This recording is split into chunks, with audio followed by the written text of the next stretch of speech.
உன்னை இந்த மேக்கப்பால் செய்யக்கூடாதுன்னு சொன்னதுக்கு இப்படி சுற்றிட்டு இருக்கியா? அதை விடுறதுக்கு என்ன உனக்கு? அதெல்லாம் ஒரு வேலைன்னு. உங்களுக்குலாம் மேக்கப் ஆர்டிஸ்ட்னா அவ்வளோ ஈஸியாக போச்சுல்ல. நாங்கள் போயிட்டு 4 பவுடர் வச்சு மேக்கப் பண்ணிட்டு வரோம், அதுக்கே 20,000 30,000 சார்ஜ் பண்ணுறவங்கன்னு இலக்காரமாக தான் பேசுவீங்க. ஆனால் மேக்கப் ஆர்டிஸ்டோட ஒரு பெயின் என்னன்னு தெரியுமா? நாங்கள் போய் ரொம்ப நேரம் இதே மாதிரி பெண்ட் பண்ணி ஒர்க் பண்ணுறதுனால நெக்லேருந்து ஸ்பைனல் கார்டு வரைக்கும் செம்மையாக வலிக்கும்.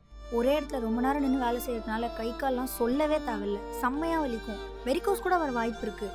இதெல்லாம் கூட ஓகே. நாங்கள் போகிற இடத்துல ஒரு ப்ராப்பரான ரெஸ்ட் ரூம்ஸ் கூட இல்லாமல் ஏதோ ஒரு ரெஸ்ட் ரூம்ஸ் யூஸ் பண்ணுறதுனால எங்களுக்கு யூரினரி ப்ராப்ளம்ஸ்லாம் கூட வரும் தெரியுமா? சும்மா ஏதோ ஒரு ப்ரஷ்ஷை வச்சு பவுடர் அடிச்சுட்டு போகிறான்னு மட்டும் சொல்கிறீங்கல்ல, அந்த ப்ரஷ்ஷினுடைய காஸ்ட் என்னன்னு தெரியுமா? இல்லை நாங்கள் கொண்டு போகிற ப்ராடக்ட்ஸ் ஒர்த்தா தெரியுமா? இதெல்லாம் உங்களால் புரிஞ்சிக்க முடியாது, புரிஞ்சுக்கவும் ட்ரை பண்ண மாட்டீங்க. ஒன்று மட்டும் சொல்கிறேன், ஒரு மேக்கப் ஆர்டிஸ்ட் வேலை நீங்கள் நினைக்கிற அளவுக்கு அவ்வளோ ஈஸி கிடையாது.